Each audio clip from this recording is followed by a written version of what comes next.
मोहिनी जाधव, लोकतंत्रमध्ये आपलं मनपूर्वक स्वागत. लाईव्ह आलेलो आहोत आपण आता आणि मागील 1 वर्षापासून आपण एका बातमीवरती जास्त लक्ष केंद्रित केलेलं होतं किंवा या बातमी संदर्भात आपण वेळोवेळी पाठपुरावा केला होता. वर्षभरापूर्वी प्रवीण समजिस्कर या तरुणाचा हॉस्पिटलच्या दुर्लक्षित कारभारामुळे आणि त्यांच्याकडून हलगर्जीपणामुळे त्याच्यावर मृत्यू ओढावला होता आणि त्यानंतर हॉस्पिटलचा सगळ्यात जो कारभार आहे तो कुठेतरी योग्य प्रकारे होतोय का किंवा तिकडे काहीतरी हॉस्पिटलच्या कामकाजात कुठेतरी एक भ्रष्टाचार फोफावलाय का, हे हॉस्पिटल जे आहे ते नियमानं चालू आहे का, असे अनेक प्रश्न त्यावेळेला उपस्थित झाले. बदलापूर पश्चिमेकडील सह्याद्री हॉस्पिटल विषयी आपण बोलतोय आणि या हॉस्पिटलमध्ये प्रवीण समजिस्कर या तरुणाचा मृत्यू झाल्यानंतर बरेच जे प्रकरण आहेत, बरेच प्रश्न जे आहेत ते समोर आले होते आणि या संदर्भात गेल्या वर्षभरापासून लढा देत आहेत निर्भया सामाजिक संस्था, त्याचबरोबर दयावान संघटना. याचे दयावान संघटनेचे आपले अविनाश सोनावणे आणि निर्भया सामाजिक संस्थेच्या संगीता चेंदवणकर हे दोघेही या सगळ्या प्रकरणात वर्षभरापासून लढा देत आहेत आणि आता कुठेतरी सतत वर्षभर जो काही पाठपुरावा केला जातोय त्यासंबंधी वरिष्ठांपर्यंत, अगदी रुग्णालय व्यवस्थापन, त्याच्यानंतर आयुक्तालयापर्यंत सगळीकडे या लोकांनी प्रयत्न केले, तक्रारी दिल्या, मात्र हॉस्पिटल जैसे थेच चालू होतं. अखेर न्यायालयाचे दरवाजे आता ठोठावले गेलेले आहेत. न्यायालयात याचिका दाखल करण्यात आलेली आहे. काय सगळं प्रकरण आहे आपण जाणून घेणार आहोत. आपल्यासोबत निर्भया सामाजिक संस्थेच्या संगीता चेंदवणकर आणि त्याचबरोबर दयावान संघटनेचे अविनाश सोनवणे आपल्यासोबत आहेत. आपण त्यांच्याबरोबर चर्चा करणार आहोत. एकंदरीत आपण हे वर्षभर प्रकरण बघतोय. वर्षभरानंतर आता न्यायालयात दाद मागण्याची वेळ का आलेली आहे, काय नक्की प्रकार? बदलापूर शहरात आपल्याला माहितीच आहे की आरोग्य व्यवस्थेचे कशा प्रकारे 3-13 वाजलेले आहेत. गेल्या वर्षी नोव्हेंबर महिन्यामध्ये एक समजिस्कर कुटुंबातला एक तरुण दांडगा पोरगा एका छोट्याशा अपघातामध्ये ज्याला डोळ्याच्या इथे जखम झालेली होती. ते 4% ती जखम कदाचित बरी झाली असती, पण कुठेतरी हलगर्जीपणा डॉक्टरांकडनं केला गेला आणि सह्याद्री हॉस्पिटलचे डॉक्टर मिंडे यांनी त्या समजिस्कर कुटुंबातला जो व्यक्ती आहे त्याला त्या आपल्या स्वतःच्या हॉस्पिटलमध्ये ॲडमिट व्हायला सांगितलं. त्यानंतर आपल्याला माहिती आहे की त्या सर्व प्रकरणामध्ये त्यांनी कशाप्रकारे त्यांच्याकडनं पैसे घेतले. त्याचा मेडिक्लेम जो होता त्याच्या जोपर्यंत अप्रूव्हल होत नव्हता तोपर्यंत त्याला तिथे ठेवलं. त्यानंतर डॉक्टरांकडनं जो हलगर्जीपणा झाला, ज्यामध्ये त्याला ॲनेस्थेशिया दिला गेला आणि तो ॲनेस्थेशिया डबल दिल्यानंतर तो रुग्ण जो आहे, तो तरुण जो आहे तो दगावला. खरोखर 1 महिन्याची मुलगी त्यावेळेला त्याला होती. आज ती मुलगी 10 महिन्याची झालेली आहे. वर्षभर आम्ही या पूर्ण प्रकरणाला कुठे वेगळं गालबोट लागू नये यासाठी आम्ही प्रयत्न करत होतो आणि शेवटी आम्ही संपूर्ण ह्या प्रकरणामध्ये अभ्यास केल्यानंतर आम्ही जनहित याचिका जी आहे ती याचिका आम्ही न्यायालयामध्ये दाखल केलेली आहे. संबंधित डॉक्टर असतील, त्याच्यानंतर त्या संपूर्ण प्रक्रियेमध्ये जो पोलिसांचा अहवाल होता त्या अहवालानुसार ती याचिका दाखल झालेली म्हणजे केलेली आहे आम्ही. आणि त्यामध्ये सर्वात महत्त्वाची गोष्ट म्हणजे डॉक्टरांचा जो हलगर्जीपणा होता, म्हणजे डॉक्टर विकास कांबळे असतील किंवा डॉक्टर चंदेल असतील, यांचे बनावट लेटरहेड वापरून ज्या पद्धतीने डॉक्टर मिंडेंनी हा गेम केला आणि त्यानंतर तो जो रुग्ण आहे तो ज्या पद्धतीत दगावला, तर त्याचा पोस्टमॉर्टम रिपोर्टसुद्धा ह्या लोकांनी त्यामध्ये असं दाखवलं की त्याला कार्डियक अटॅक आला आणि तो तरुण दगावलेला आहे. पण हे सर्व बघत असताना, हे सर्व करत असताना आम्ही ज्या वेळेला पत्रव्यवहार केला त्या पत्रव्यवहारानंतर 2 सदस्यीय समिती ह्या प्रकरणामध्ये ठेवण्यात आली. त्याचा जो अहवाल आहे तो अहवालसुद्धा आम्ही मागत होतो, आम्हाला कुठेही दाखवला गेला नाही. परंतु डॉक्टर सिव्हिल सर्जन जे आहेत आपले कैलास पवार यांना ज्यावेळेला आम्ही पहिल्यांदा भेटायला गेलो त्यावेळेला त्यांच्याकडनंच आम्हाला असं सांगितलं गेलं की काही नाही हो संगीता मॅडम, या प्रकरणामध्ये काही होणार नाही, सर्व मॅनेज होईल, तुम्हाला पण कुठेतरी दाबण्याचा प्रयत्न केला जाईल. तसं होत असताना आम्ही जे काही RTI टाकत होतो तर आमचे जे RTI आहे ते RTI कुठेतरी बदलापूर शहरामध्ये फिरत होते. आमच्यावरती प्रचंड प्रेशर आणायचा प्रयत्न ह्या बदलापूर शहरातल्या राजकारण्यांनी केला, प्रशासनाने केला असेल किंवा डॉक्टरांच्याकडनं आम्हाला होत होता. पण त्या कुठल्याही दबावाला बळी न पडता आम्ही जनहित याचिका जी आहे या डॉक्टरांसंदर्भात दाखल केलेली आहे. त्यामध्ये ह्या हॉस्पिटलमध्ये आपल्याला माहिती असेल की मधल्या काळामध्ये आपल्याकडे मुली आल्या होत्या की ज्यांनी नर्सिंगचे कोर्सेस या हॉस्पिटलमध्ये एक संस्था त्यांच्या भावाने चालू केलेली आहे, त्याच्यामध्ये त्या नर्सिंगचे कोर्सेस चालू आहेत. त्या मुलींची कुठेतरी फसवणूक होते. तो सुद्धा विषय आपण समोर आणला होता. त्या मुली ज्यावेळेला आमच्याकडे आल्या त्यावेळेला त्याचीही आपण उल्लेख जो आहे तो ह्या याचिकेमध्ये केलेला आहे. आणि डॉक्टर मिंडे यांनी कशा प्रकारे म्हणजे ह्या रुग्णालयामध्ये जवळजवळ आत्तापर्यंत 35 ते 40 जण दगावली आहेत, अशी नगरपालिकेकडनं आम्हाला माहिती मिळाली. जर 2021ला जर या रुग्णालयाचं ओपनिंग होतं आहे, चालू होतं आहे, आणि 2025ला जर 30 ते 40 जण जर दगावत असतील तर ही खूप दुर्दैवाची गोष्ट आहे. त्याचबरोबर अनधिकृतरित्या डायलिसिस सेंटर त्या हॉस्पिटलच्या बाजूला चालू आहे. आजही ते हॉस्पिटल चालू आहे. कुठेतरी राजकीय वरदहस्त असल्याशिवाय ह्या गोष्टी होऊ शकत नाहीत. शेवटी आम्ही ही जी आहे ती याचिका दाखल केली आणि ज्याच्यामध्ये आम्ही सर्व म्हणजे तिथे होमिओपॅथिक डॉक्टर जे आहेत, बोगस डॉक्टरांना जी परवानगी दिली जाते कैलास पवारांकडनं, तर त्यांना सस्पेंड करावं. त्याचबरोबर कुळगाव बदलापूर नगरपालिकेचे मुख्याधिकारी असतील, पोलीस प्रशासन असेल, ह्यामध्ये जे आहेत म्हणजे ज्यांच्या जी जागा जी आहे ती ज्यांच्या मालकीच्या आहेत ते आहेत साहिश तेली. टाउन प्लॅनरांनी ह्या अनधिकृत नर्सिंग होमला परवानगी दिली. ज्यांच्या नावावर ही जागा आहे, त्यांचं हे नाव आहे, त्यांच्यावरती सुद्धा म्हणजे फसवणुकीचा जो गुन्हा दाखल करायचा आहे तो आपण करण्यासाठी हे सर्व केलेलं आहे. आणि हे सर्व करत असताना बदलापूर शहरात अनधिकृतरित्या बोगस जे डॉक्टर काम करत आहेत त्यांनासुद्धा आम्ही ह्यामध्ये घेतलेलं आहे, जेणेकरून बदलापूर शहर जे आहे, आपल्याला माहिती आहे की बदलापूर शहर ज्या पद्धतीने वाढतं आहे तर इथे आरोग्य व्यवस्था नाही आहे. कोरोना काळामध्ये आपण बघितलेलं असेल किती भयानक परिस्थिती होती. हे सर्व करत असताना आज जनहित याचिका जी आहे ती आम्ही दाखल केलेली आहे. या ठिकाणी आपल्यासोबत अविनाश सोनवणे आहेत, आपण त्यांच्याबरोबर बोलणार आहोत. जनहित याचिका दाखल करण्याची वेळ आलेली आहे. गेलं वर्षभर पाठपुरावा करताय, अजूनपर्यंत प्रशासन म्हणजे अगदी पोलीस प्रशासन म्हणा किंवा आरोग्य विभाग यांच्याकडून कुठल्याही प्रकारची कारवाई त्या हॉस्पिटलवर करण्यात आली नाही. त्यामुळे न्यायालयाचे दरवाजे ठोठवावे लागले असं वाटतंय का? सगळ्यात मुद्दा म्हणजे असं की प्रशासन हल्ली ढिला झालेलं आहे, आरोग्य व्यवस्था ढिली झालेली आहे. कुठेतरी लाचारी जे काय संविधानिक जे प्रश्न आहेत ते कुठेतरी मांडताना, कुठेतरी बोलताना काहीतरी लाच आपण त्या खुर्चीची ठेवली पाहिजे, तर असं कुठं झालेलं नाही आहे. 5 सप्टेंबरला जे आम्ही काय पत्रव्यवहार केले ते आधीपूर्वीचे बाबा हे जे बेकायदेशीर जे हॉस्पिटल चालू आहे ते बंद झाले पाहिजेत. अनेक लोक त्या ठिकाणी दगावलेले आहेत, त्यांच्या मान्यता संपलेल्या आहेत. पोलीस स्टेशनला तक्रार दिल्यानंतर पोलिसांनी एक अहवाल तयार केला, निरीक्षणं दिली, हे बेकायदेशीर आहे. याचा रिपोर्ट DD असतील, CS असतील यांना दिलेला आहे, नगरपालिका दिला आहे. एवढ्या सगळ्या या अनुषंगाने आरोग्य विभागाकडून एक पत्र निघालं आणि त्या पत्राच्या अनुषंगाने असं त्याच्यामध्ये उल्लेख होता की कायदेशीर नर्सिंग होम ॲक्टप्रमाणे कायदेशीर गुन्हा दाखल करण्यात यावा आणि आम्हाला तात्काळ कळवण्यात यावं. त्या पत्राच्या नंतर काही तासामध्येच एक पत्र आलं की असं न वाचता असं वाचा. म्हणजे कुठेतरी साठवलोटं झालेलं आहे प्रशासन, आरोग्य विभाग कुठेतरी एक गळचेपी एक सामान्य माणसाची कुठेतरी केली जाते. म्हणजे प्रामाणिकपणे जर बदलापूर शहरासाठी काम करतोय का जे रुग्ण त्या ठिकाणी दगावतात किंवा चुकीची ट्रीटमेंट होते किंवा त्या हॉस्पिटलची मान्यता संपलेली आहे ते कुठेतरी थांबावं. बरोबर. कोणाचा जर कुटुंब प्रमुख असेल, कोणाचा नवरा असेल, कोणाचा बाप असेल, कोणाची आई असेल, तर ती वेदना का असते ते आम्ही कुठेतरी जवळून बघितलेली आहे. म्हणून आम्ही हे पुढे कटस्थ पाऊलं टाकून आम्ही वरिष्ठांना भेटलो, अधिकाऱ्यांना भेटलो. पण बऱ्याच ठिकाणी असा अनुभव आला का कुठेतरी एका रात्रीमध्ये जर पत्र बदलतं आहे आणि त्या प्रश्नाच्या अनुषंगाने आम्ही त्या ठिकाणी विचारणा केली असता आम्हाला 7 तास त्या ठिकाणी बदलले. आम्ही फक्त प्रश्न एवढंच केलं का मॅडम असं काय घडलं का तुम्ही रात्रीतून एका पत्र बदलवलं. हां, आणि त्यांची जी भाषा जी होती, उल्लड भाषा होती का तुम्ही आम्हाला प्रश्न नाही करू शकत, तुम्ही कायद्याच्या चौकटीत आहात, कायद्याचे बांधील आहात तुम्ही जर असे प्रश्न कराल तर मग आम्ही जाणार कुठे. यासाठी कुठेतरी शेवटी कोर्टापुढे आम्हाला मागावं लागले आणि आम्ही याचिका दाखल केली.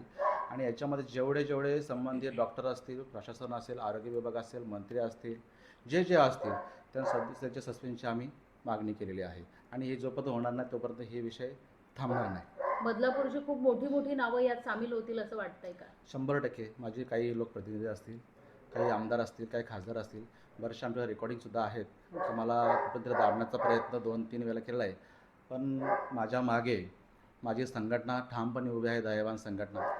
त्यामुळे मी वरिष्ठांचं पूर्णपणे सहकार्य आहे. वरिष्ठांना 10 दिवसापूर्वी मी भेटलेलो आहे, याची कल्पनाही दिलेली आहे. आणि त्या अनुषंगाने त्यांच्याच दयावान संघटनेच्या वतीनंच मी पत्रव्यवहार केलेला आहे. आणि संघटनेचे जे आमचे सर्व अध्यक्ष महाराष्ट्र राज्याचे संदीपजी निकम साहेब यांना भेटल्याच्या नंतर त्यांनी आश्वासन दिलं त्या दयावान संघटना पूर्ण महाराष्ट्रातून तुझ्या पाठीशी आहे, जेव्हा वेळ येईल तेव्हा संघटना पूर्ण तुझ्या पाठीशी उतरेल. न्यायालयात जाण्याची वेळ आलेली आहे. आता न्यायालयाकडून कशा प्रकारे पाठपुरावा करून काय मागणी असणार आहे तुमची न्यायालयाकडून? मागणी म्हणजे जे काय दोषी डॉक्टर्स आहेत आणि मुख्यतः म्हणजे ज्या ठाणे जिल्ह्यामध्ये जेवढे काय हॉस्पिटल्स आहेत त्यांना ज्या काय मान्यता दिलेल्या आहेत, म्हणजे CS कैलास पवार शल्य चिकित्सक यांनी ह्या सगळ्या बोगसरित्या केलेल्या आहेत. पहिले कारवाई कैलास पवार यांच्यावर झाली पाहिजे. दुसरी कारवाई नांदापूरकर साहेब ज्या आहेत त्यांचे जे वरची DT, त्याच्यानंतर काय त्यांचं नाव, सुनीता गोल्ला आहेत, ज्यांच्या नावाचं हे पत्र निघालं त्यांनी सुद्धा हात वरती केले. म्हणजे कुठंतरी हे साठवलट झालेलं आहे. आयुक्त असतील, मोठ्या आयुक्तांना स्तरावर सेटिंग आहे असं वाटतं? हो 100%. 12 तासामध्ये पत्र बदलते म्हणजे कुठेतरी मोठ्या नेत्याचं, कुठल्या मंत्र्याचं कुठेतरी हात आहे आणि कुठल्या तरी आपल्या नगरसेवकांना कुठंतरी काय त्याला बोलतो, एक सॉफ्ट कॉर्नर मिळावा किंवा त्यांच्या पाठीशी उभं राहावं म्हणून हे कुठेतरी प्रयत्न चालू आहेत. पण हे चुकीचं आहे. खऱ्या अर्थाने इथल्या बड्या नेत्यांनी ह्या हॉस्पिटल बंद होण्यासाठी पुढे यायला हवं होतं. आजपर्यंत आलं नाही. ही लाजिरवाणी बदलापूर शहरासाठी आहे. आज आम्ही साधे कार्यकर्ते आहोत दोघे पण जनतेच्या कुठंतरी मनामध्ये एक जागा निर्माण होईल म्हणून आम्ही करत नाही आहे. माझे वडीलसुद्धा धनलक्ष्मी हॉस्पिटलमध्ये चुकीची ट्रीटमेंटमुळे कोमामध्ये गेले. अच्छा. हे माझ्या डोक्यात खूप आहे. जर माझ्या घरात आज आम्ही सगळे स्टेबल आहोत म्हणून कुठेतरी आमचं घर चाललं, पण जर इतर लोकांच्या घरामध्ये अशा ज्या घटना घडल्या असतील त्यांनी आज काय करायचं? बरोबर. आमची एकच मागणी असताना जे रुग्ण त्या ठिकाणी चुकीच्या ट्रीटमेंटनी दाखवलेलं आहे त्यांना पूर्णपणे भरपाई देण्यात यावी, ही आमची पहिली मागणी असेल. दुसरी मागणी असेल, ज्या हॉस्पिटलमध्ये ज्या पद्धतीच्या ज्या चुकीच्या मान्यता यांनी घेतल्या किंवा घेतल्या नाहीत त्यांच्यावर कारवाई, मग नगरपालिकेचे मुख्याधिकारी साहेब असतील, मुख्याधिकारी साहेबांना सुद्धा आम्ही प्रश्न केला होता का तुम्ही यांना व्यवसाय परवाना दिला का नाही किंवा घेतला का नाही, तेव्हा आमच्याकडे नाही, त्यांनी सरळ हातवरती केलं आणि त्यांची बोलण्याची टून वेगळी होती. म्हणजे याचा अर्थ कोणतरी आदल्या दिवशी येऊन कोणतरी बसून गेलेलं आहे. मी त्यांच्यावर आरोप करत नाही, कुठेतरी त्यांचे हात कुठेतरी अडकले असतील या अनुषंगाने आम्ही पुढे गेलो. पोलिसांचा रिपोर्ट पॉझिटिव्ह असताना देखील जर कारवाई होत नाही तर ही लाजिरवाणी गोष्ट आहे. मग तुम्ही हे पद भोगताच कशाला सोडून द्या. बदलापूरच्या लोकांना मारण्याचा तुम्ही काय ठेका घेतला आहे का? आणि हे आम्ही कदापि सहन करणार नाही. ह्या वेळेला जर कुठली परिस्थिती हाताळायची वेळ आली तर आम्ही हाताळू. मॅडम, या सगळ्या वर्षभरात तुमच्या दोघांवरही अनेकदा असे आरोप झाले असतील की तुम्ही कुठेतरी मॅनेज झालात, कारण हे आपण नेहमी ऐकतो जेव्हा अशी काही प्रकरणे येतात समोर आणि त्या प्रकरणांना खूप उशीर होतो किंवा ही प्रकरणं खूप उशीरपर्यंत हे जातात. कारण आता जसं आपण म्हणतोय की कुठेतरी मोठी सेटिंग आहे, वरच्या लेवलपर्यंतची सेटिंग आहे, त्यामुळे ही प्रकरणं लांबली जातात. आरोप झाले वर्षभरात आणि त्याला कसं तोंड दिलंय तुम्ही? नक्कीच आमच्यावरती खूप आरोप झाले. ह्या प्रकरणामध्ये खरं पाहायला गेलं तर बदलापूर शहरातले काही राजकीय चेहरे आहेत, त्यामुळे आमच्यावरती आरोप झाले की आम्ही मॅनेज झालो, आम्ही सेटल झालो. मला बऱ्याच जणांचे फोन आले, माझ्या घरी पण बरेच जण आले. पण आमचं उद्दिष्ट एकच होतं की ज्या कुटुंबातला कुटुंब प्रमुख किंवा कुटुंबातला करता धरता जो माणूस आहे तो गेला, त्याच्यानंतर त्या कुटुंबावरती काय परिस्थिती निर्माण होते ह्याच्यातून मी स्वतः गेलेली आहे. माझे सुद्धा वडील बदलापूर शहरातलं छत्रपती शिवाजी हॉस्पिटल जे होतं त्या हॉस्पिटलमध्ये माझे वडील असेच कोरोना काळामध्ये हाय पॉवर इंजेक्शन दिलं, त्याच्यानंतर माझे वडील दगावले. त्यामुळे आपल्या घरातला माणूस गेल्यानंतर त्या कुटुंबावरती काय परिस्थिती निर्माण होते यामधून मी स्वतः गेलेली होती. आणि ते दुर्दैवाची डॉक्टरांच्या गोष्ट हलगर्जीपणामुळे. नक्कीच, आणि सगळ्यात महत्त्वाची गोष्ट म्हणजे दुर्दैवाची गोष्ट ही आहे की हे जे हॉस्पिटल आहे सह्याद्री हॉस्पिटल, याचे परवाना जो आहे तो 31 मार्च 2025ला संपला आहे. अच्छा. मार्च महिना, आज कुठला महिना चालू आहे? आज जवळजवळ 6-7 महिने कंटिन्यू हे हॉस्पिटल आजही चालू आहे. मग मुख्याधिकाऱ्यांची जबाबदारी होती की हे हॉस्पिटल बंद करावं. मुख्याधिकाऱ्यांनी कुळगाव बदलापूर नगरपालिकेच्या मुख्याधिकाऱ्यांनी सरळ या प्रकरणामध्ये हात वरती केले की मी कारवाई करू शकत नाही. जर तुमच्याकडे अनधिकृतरित्या इथे धंदे चालतात, त्यांना तुम्ही परवानग्या दिल्या नसल्या तरी सुद्धा त्या रोडवरती सर्रास चालू आहेत, त्यावेळेला तुम्ही उतरता. मग जर बदलापूर शहरातला तुम्ही एक मेन व्यक्ती म्हणून जरी उतरला असतात ना तरी सुद्धा आमच्यासाठी खूप होतं. त्यामध्ये आम्ही सुद्धा त्यांना ह्या प्रकरणामध्ये घेतलेलं आहे. आणि खरोखर बदलापूरकरांना माझी विनंती आहे की अशा प्रकारचं हे जे हॉस्पिटल आहे, म्हणजे मागे ज्या वेळेला त्या पोस्ट व्हायरल झाल्या त्यानंतर डॉक्टरांनी पण बऱ्याच पत्रकारांना फोन केले की तुम्ही आमची बाजू मांडा, आमची बाजू ऐकून घ्या. पण बाजू ऐकून घेण्यासारखी परिस्थितीच नाही आहे. स्वतः नगरपालिकेने आम्हाला सांगितलेलं आहे की आमच्याकडे, म्हणजे आजही दुर्दैवाची गोष्ट ही आहे की माझ्याकडे पत्र आहे की कुळगाव बदलापूर नगरपालिकेमध्ये बदलापूर शहरातल्या कुठल्याही हॉस्पिटलच्या मृत्यूंच्या नोंदी नाही आहेत. ही खूप लाजिरवाणी गोष्ट आहे. आज बदलापूर शहर ज्या पद्धतीने वाढतं आहे, जवळजवळ 4 ते 5 लाखाच्या वस्तीचं शहर होतं आहे, आणि जर हॉस्पिटलमध्ये जर हॉस्पिटलच्या मृत्यूंच्या नोंदी जर कुळगाव बदलापूर नगरपालिकेमध्ये नसतील, हे मी कुठेही अगदी काहीतरी स्टेटमेंट करायचे आहेत, बोलायचं म्हणून बोलत नाही. माझ्याकडे त्याचं पत्र आहे जे नगरपालिकेने दिलेलं आहे, मुख्याधिकाऱ्यांच्या सहीने दिलेलं पत्र आहे.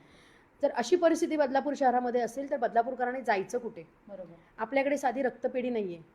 असं सुसज्ज हॉस्पिटल नगरपालिकेने आज वर्षानुवर्ष जर तुम्ही एवढा सगळा खर्च करताय तर मग एखादं सुसज्ज हॉस्पिटल होणं फार गरजेचं आहे, जे आता काळाची गरज बनली आहे. म्हणजे मुंबईमध्ये नायर असेल, केम असेल, हे जे मोठ्या मोठ्या हॉस्पिटल्स आहेत, असं त्या धर्तीवरचं एखादं हॉस्पिटल बदलापूर शहरामध्ये होणं गरजेचं आहे, कारण लोकसंख्या वाढते. पण सह्याद्री हॉस्पिटलसारखे जर हॉस्पिटल बदलापूर शहरामध्ये सर्रास चालू असेल तर माझी बदलापूरकरांना आता हात जोडून आपल्या लाईव्हच्या मार्फत विनंती आहे की आपण आत्तासुद्धा विचार करा की आपण कुठल्या हॉस्पिटलमध्ये ॲडमिट होतं. ज्या हॉस्पिटलचा परवाना 31 मार्च, म्हणजे मी कुठेही खोटं बोलत नाही आहे, 31 मार्च 2025ला जर त्या हॉस्पिटलचा परवाना म्हणजे रजिस्ट्रेशन सर्टिफिकेट जर संपलेलं असेल तर त्या हॉस्पिटलमध्ये आपण आपल्या घरातल्या व्यक्तीला काय ॲडमिट करायचं? बघा, आमचं त्या हॉस्पिटलमध्ये काही कोणी त्यांच्याबरोबर आमची दुश्मनी नाही आहे, पण जी सत्य परिस्थिती आहे ही लोकांना कळणं फार गरजेचं होतं. म्हणून आम्ही शेवटी पर्याय म्हणून न्यायालयाचे दरवाजे ठोठावलेले आहेत आणि रिट आम्ही दाखल केलेली आहे. त्यामुळे माझी बदलापूरकरांना विनंती आहे की अशा प्रकारचे हॉस्पिटल जे सर्रास चालू आहेत त्यामध्ये तुम्ही आपल्या घरातल्या रुग्णाला तिथे ॲडमिट करताना तुम्ही त्या गोष्टीची नक्की शहानिशा करा. या ठिकाणी शेवटचा प्रश्न असा आहे अविनाश सोनवणे यांना. आपण बघतोय वर्षभर हा सगळा तुमचा पाठपुरावा सुरू आहे, आता न्यायालयात गेला आहात. बदलापूरकरांना काय दिलासा द्याल की जर या सगळ्या प्रकरणात हॉस्पिटलवर आता कारवाई झाली तर बदलापुरात हे प्रकरण बंद होण्यासाठी किंवा कमी होण्यासाठी किती ह्याला हातभार लागेल? तर खरं तर काय आहे माहिती आहे का, म्हणजे बोलणं ठीक आहे, पण बदलापूर शहरामध्ये जे आता आम्ही प्रामाणिक काम केलं आहे ते आता कुठेतरी आमचा मोलाचा वाटा असणार आहे, पण आम्ही ते ठेवत नाही मनामध्ये. पण आमचा संघर्ष हा शेवटपर्यंत राहणार आहे. बदलापूर शहरात चुकीची जी गोष्टी आहेत त्या कुठे थांबल्या पाहिजेत आणि लोकांचे जीव जे जातात ती जाऊ नयेत. आणि बदलापूर शहरात सांगतो की बहुतांश ठिकाणी चुकीच्या पद्धतीचे हॉस्पिटल चालवले जातात आणि त्या माध्यमातून गोरगरीब हा दगावला जातो. याला सर्वस्व जबाबदार ठाणे जिल्ह्याचे जे शल्यचिकित्सक आहेत, त्यांच्यावरचे DD आहेत नांदापूरकर, यांच्या हे सर्वस्व जबाबदारी आहेत. कारण ह्यांच्या सगळ्या मान्यतेमुळे किंवा यांच्या सहकार्यामुळे हे बदलापूर शहरामध्ये सगळे हे फावलेले आहेत. त्याच्यामुळे बऱ्याचशा ठिकाणी प्रॉब्लेम खूप घडलेले आहेत. बदलापूरकरांना मी एकच या माध्यमातून आवाहन करेन की जो काय हॉस्पिटल असेल त्या ठिकाणी प्रॉपर ट्रीटमेंट होते का, त्या ठिकाणी प्रॉपर डॉक्टर आहेत का, का आयुर्वेदिक डॉक्टर तुम्हाला काहीही करतोय चालतंय सगळ्या गोष्टी हे बघा. त्यासाठी शिक्षण हे खूप महत्त्वाचं आहे आणि शिक्षण घेणं गरजेचं आहे. जरी आपल्याला समजत नसेल तर आपण एखाद्या अनुभवी माणसाला विचारलं पाहिजे की ह्या हॉस्पिटलमध्ये आपली ट्रीटमेंट ओके होते का. आता आम्हाला एक आशेक समजलं आहे की सह्याद्री जो हॉस्पिटल आहे त्या ठिकाणी बहुतांश कंपनीचे जे काही एम्प्लॉय आहेत त्या ठिकाणी आजारी नसताना देखील त्या ठिकाणी दाखल होतात आणि लाखो रुपयाचे मेडिक्लेम पास केले जातात. त्याचे पुरावे आम्ही कोर्टामध्ये देणार आहोत, त्याच्यामुळे तो काय वाद नाही आहे. आणि दुसरा मुलात एक प्रश्न असा एक सांगण्याचा तात्पर्य का 1 वर्ष होऊन गेला का आज त्या टीएसची मुकलीचं मला टाकाचा वाढदिवस होता, 2 दिवस झाले. ते खूप मला वाईट वाटलं. परंतु त्या समजिस्कर कुटुंबाला जर तुम्हाला भरपाई द्यायची होती तर आज 1 वर्ष 1.5 वर्ष झाला तर तुम्ही होतात कुठे? जर आमच्या नातेवाईकांना तुम्ही निरोध होता का त्या कुटुंबाला आम्ही देण्याचा प्रयत्न करतो, तुमचं काय असं तसं हे आम्हाला काही नको. तुम्हाला जर भरपाई द्यायची होती तर तुम्ही त्या कुटुंबाकडे का नाही गेलात? म्हणजे याचा अर्थ इगो प्रॉब्लेम तुम्हाला खूप होता का आम्ही सगळे मोठे किंवा आत्मविश्वास असेल की आमचं काही होणार नाही. त्याच्यामुळे आमची ही जिद्द होती का तुमची खोड मोडल्याशिवाय आम्ही राहणार नाही आणि कायदा सगळ्यांसाठी सारखा असतो. त्याच्यामुळे तुम्ही कोण आहात ते आम्हाला माहिती नाही, पण कायदा एकदा चौकटीत बसलात तर कार्यक्रम भल्याभल्यांचा होतो. आणि आत्ता कार्यक्रम तुमचा लागलेला आहे आणि ऐन निवडणुकीची वेळ आहे. बदलापूरकरांना हे आव्हान देईल, हे निर्लज्ज नालायक बेशिस्त जे काय अधिकारी असतील, कर्मचारी असतील किंवा लोकप्रतिनिधी असतील जर उभे राहिले असतील त्यांना हाणून पाडा. हे माझं आव्हान आहे आणि तुम्ही सगळ्यांनी स्वीकारा. खऱ्या अर्थाने बदलापूर शहराला कुठंतरी चांगली चालना मिळेल. मी काय एवढा काय मोठा नाही आहे, पण मला कुठंतरी मला एक जागा भेटते बोलण्यासाठी आणि एक विषय मिळाला म्हणून मी ते मांडण्याचा प्रयत्न केला आणि सगळ्यांचे साथ सोय आम्हाला असेल हे असं मी समजतो. धन्यवाद तुम्ही आमच्याबरोबर चर्चा केल्याबद्दल. आणि कुठेतरी या ठिकाणी आपण बघतोय मॅडम हे सगळं प्रकरण या हॉस्पिटलवर कारवाई झाल्यानंतर या सगळ्या प्रकरणावर किंवा इतर हॉस्पिटल जे आहेत त्यांच्यावर कुठेतरी या सगळ्या प्रकरणात आळा बसेल असं वाटतंय का? नक्कीच आळा बसेल. मी तुम्हाला एक थोडक्यात या संपूर्ण याचिका जी दाखल केली आहे ज्याच्यामध्ये आम्ही काय कोणाकोणाला घेतले किंवा कोणाकोणाला आम्ही त्यामध्ये ज्यांच्यावरती खरोखर गुन्हे दाखल होणं गरजेचं आहे आणि हे बदलापूरकरांना समजणं गरजेचं आहे. याच्यासाठी मी तुम्हाला आम्ही जे एक प्रेस नोट तयार केली ते आम्ही तुम्हाला वाचून दाखवतो. सदर हॉस्पिटलमध्ये होमिओपॅथिक डॉक्टर कार्य करत असूनही येथे बेकायदेशीररित्या डायलिसिस सेंटर सुद्धा सुरू करण्यात आले होते. त्याचप्रमाणे काही विद्यार्थी मुलींनी याबाबत बदलापूर पोलीस स्टेशनला तक्रार देऊन त्यांची मेडिकल कॉलेजमध्ये कोर्सेस शिकवण्याचे संबंधित फसवणूक करण्याबाबत तक्रार दाखल केली होती. त्या मुलींनी जे मी आता मगाशी म्हणाली त्याप्रमाणे त्यावरही शासनाने सदर नर्सिंग बोगस असल्याचे वेबसाईटवर स्पष्ट केलेले आहे. परंतु तरी तेथेही डॉक्टर योगेश मिंडे व त्यांचे भाऊ बेकायदेशीर कॉलेज चालवत असल्याचे स्पष्ट झालेले आहे. याबाबत सर्व शासकीय अधिकारी राजकीय दबाव येत असल्याने कारवाई करण्यास धजावत नव्हते. म्हणून आम्ही या विरोधात माननीय उच्च न्यायालयात रीट याचिका दाखल केली आहे.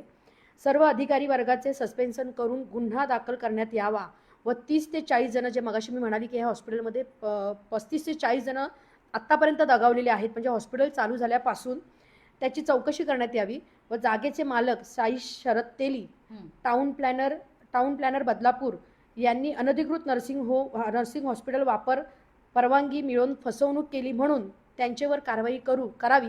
आणि सगळ्यात महत्त्वाची म्हणजे जिल्हा शल्य चिकित्सक कैलास पवार यांची चौकशी करून संपूर्ण ठाणे जिल्ह्यात होमिओपॅथिक डॉक्टर बोगस परवानगी दिल्याने त्यांना सस्पेंड करून त्यांच्यावरती कारवाई करण्यात यावी अशी संपूर्ण याचिका आम्ही ह्या संपूर्ण प्रकरणामध्ये दाखल केलेली आहे. माझी विनंती बदलापूरकरांना एवढीच राहील की आत्तापर्यंत या प्रकरणामध्ये आम्हा दोघांना बदनाम करण्यासाठी ज्यांनी हातभार लावला म्हणजे कुठेतरी आम्हाला समाजकंटक बोललं गेलं, कुठेतरी काहीतरी स्टंट करतात नंतर हे लोक मॅनेज होतात, हे सर्व बोललं गेलं. तर हे कसं खोडून काढता येईल याचा प्रामाणिक प्रयत्न जो आम्ही आत्तापर्यंत जेवढी कामं केली बदलापूर शहरात त्याच्यासाठी आम्ही केला होता तसाच एक प्रामाणिक प्रयत्न आम्ही माननीय उच्च न्यायालयामध्ये रीट दाखल करून केलेला आहे. त्यामुळे माझी बदलापूरकरांना विनंती असेल की आपण आमच्याबद्दल जो काही गैरसमज या बदलापूर शहरामध्ये समाजकंटक म्हणजे मला ज्यावेळेला मी तो समाजकंटक शब्द ऐकला तेव्हा मला एवढं वाईट वाटलं की झालं एवढं बदलापूरमध्ये प्रामाणिक काम करून सुद्धा लोक जर आपल्याला म्हणजे आम्ही करतोय कोणासाठी लोकांसाठी आम्हाला आमची घरं भरायची नाही आहेत पण एवढं सर्व होत असताना जर समाजकंटक बोललं गेलं आणि मी तर म्हणते ना असे निगेटिव्ह लोक हवीत ज्याच्यामुळे आपण पॉझिटिव्ह होतो. उच्च न्यायालयाचं दार आम्ही ठोठवलेलं आहे आणि लवकरच बदलापूरकरांना या संपूर्ण प्रकरणामध्ये आता मी जे सांगितलेलं आहे त्यांच्यावरती कारवाई व्हावी याच्यासाठी आम्ही जी काही रीट दाखल केली त्याचा रिझल्ट बदलापूरकरांना नक्कीच मिळेल. नक्कीच या ठिकाणी आपल्याबरोबर संगीता चेनवणकर आणि अविनाश सोनवणे यांनी बऱ्यापैकी सगळ्याच गोष्टींची स्पष्टपणे माहिती दिलेली आहे. जनहित याचिका दाखल करण्यात आलेली आहे. हॉस्पिटल सह्याद्री याच्या विरोधात दोघांनीही जनहित याचिका दाखल केलेली आहे आणि ती जनहित याचिका आता न्यायालयात असून न्यायप्रविष्ट झालेलं आहे हे प्रकरण. या संदर्भात जर हॉस्पिटल प्रशासनाला त्यांची काही बाजू मांडायची असेल तर नक्कीच ते संपर्क करू शकतात. पण या ठिकाणी जी आपल्याला जनहित याचिका दाखल केल्यानंतरची जी माहिती मिळते ती अत्यंत धक्कादायक माहिती आहे. काही महिन्यांपूर्वीच उल्हासनगर या परिसरात सुद्धा बोगस डॉक्टरवरती कारवाई करण्यात आली होती. मात्र बदलापुरात ती कारवाई कुठेच दिसलेली नाही आणि हे सगळं होत असताना कुठेतरी वरचा वरद हस्त जो आहे जो जसं त्यांनी सांगितलं जिल्हा शल्य चिकित्सकांपासून ते अगदी वरिष्ठांपासून जो काही वरद हस्त मिळतोय त्यामुळे हे सगळं फोफावलंय का हा प्रश्न या ठिकाणी निर्माण होतोय. जनहित याचिका दाखल झाल्यामुळे कुठेतरी अशा रुग्णालयांवरती वचक बसणार आहे कायद्याचा आणि एका रुग्णालयावर कारवाई झाल्यानंतर बदलापूर शहरातील अनेक असे रुग्णालय आहेत ज्या ठिकाणी अशी जर कामं होत असतील नक्कीच त्यांना पण कुठेतरी आळा बसेल. तुम्ही जरी बातमी पाहत असाल तर नक्कीच तुमच्या प्रतिक्रिया आम्हाला कमेंटच्या माध्यमातून कळवा आणि अशाच प्रकारच्या बातम्या पाहण्यासाठी लोकशाहीचा चौथा आधारस्तंभ लोकतंत्र या वाहिनीला लाईक, फॉलो आणि शेअर करायला विसरू नका. धन्यवाद.